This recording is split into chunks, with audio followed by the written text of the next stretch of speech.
Sir অতি সত্বর চাইছেন। আমি আরো কয়েকজনের সাথে কথা বলার চেষ্টা করবো। কোত্থেকে এসেছেন আপনি?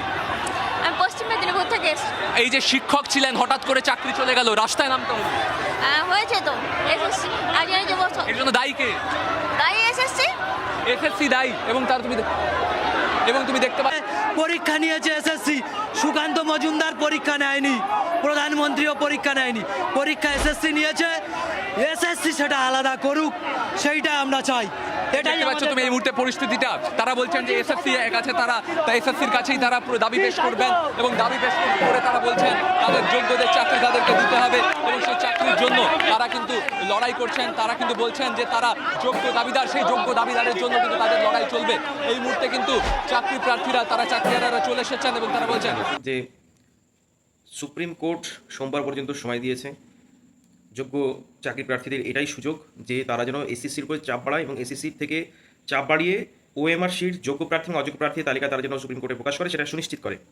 কারণ এসএসসি তথা রাজ্য সরকার বারে বারে কী করছে, 5,000 যে অযোগ্য প্রার্থী রয়েছে তাদেরকে বাঁচাতে গিয়ে এই খেলাটা খেলছে, পুরো জলটা ঘোলা করে দিচ্ছে।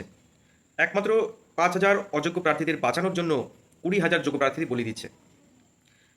তার জন্য আমি এর আগে যেদিন সুপ্রিম কোর্ট অবজারভেশন করলো যে ওএমআর শিট যদি দিতে পারে রাজ্য সরকার তাহলে এই সমস্যাটা মিটবে এবং তার জন্য সোমবার পর্যন্ত তাদেরকে সময় দেওয়া হয়েছে এবং স্কুল সার্ভিস কমিশন ও এসএসসিও জানিয়েছে না তারা সোমবারের মধ্যে সেটা দেবে।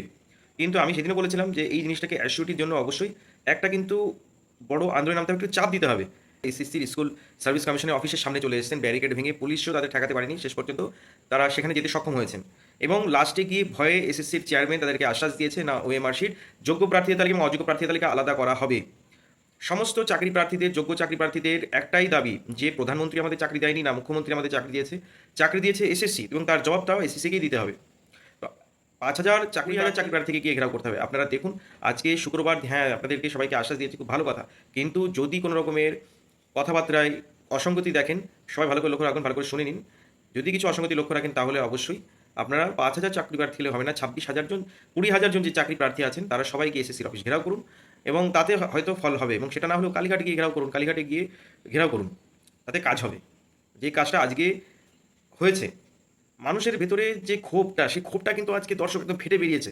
মানুষের ভেতরে যে ক্ষোভটা, যে তারা একটা কথা, কোথায় মেদিনীপুর সেখান থেকে চলে এসছে, কোথায় ঝাড়গ্রাম সেখান থেকে চলে এসছে এসএসসি। আজকে যেটা হয়েছে সেটা সত্যি, সেটা প্রশংসনীয় এবং কুর্নিশ জানাতে হবে এই সমস্ত যোগ্য প্রার্থীদের।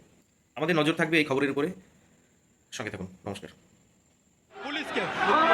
আমি পুলিশের উদ্দেশ্যে কথা বলছি, এদেরও চাকরি চলে যেতে পারে। যে পরিমাণে দুর্নীতি হচ্ছে এদেরও চাকরি চলে যেতে পারে, এদেরও একদিন পদে বসতে হতে পারে। আজকে আমরা এখানে যারা এসেছি সবাই এমএ বিএ পিএইচডি হোল্ডার, 6 বছর চাকরি করেছি। আমাদের যদি চাকরি প্রমাণ করে এখানে বলছেন তারা যোগ্য চাকরি বাতিল করা অত সহজ না, ছেড়ে দেবো না। কাঁদতে তারা এই কথা বলছেন, চোখ থেকে জল পড়ছেন। আমাদের চাকরি বাতিল করা অত সহজ নয়, আমরা যোগ্যতা প্রমাণ করে এখানে এসেছি।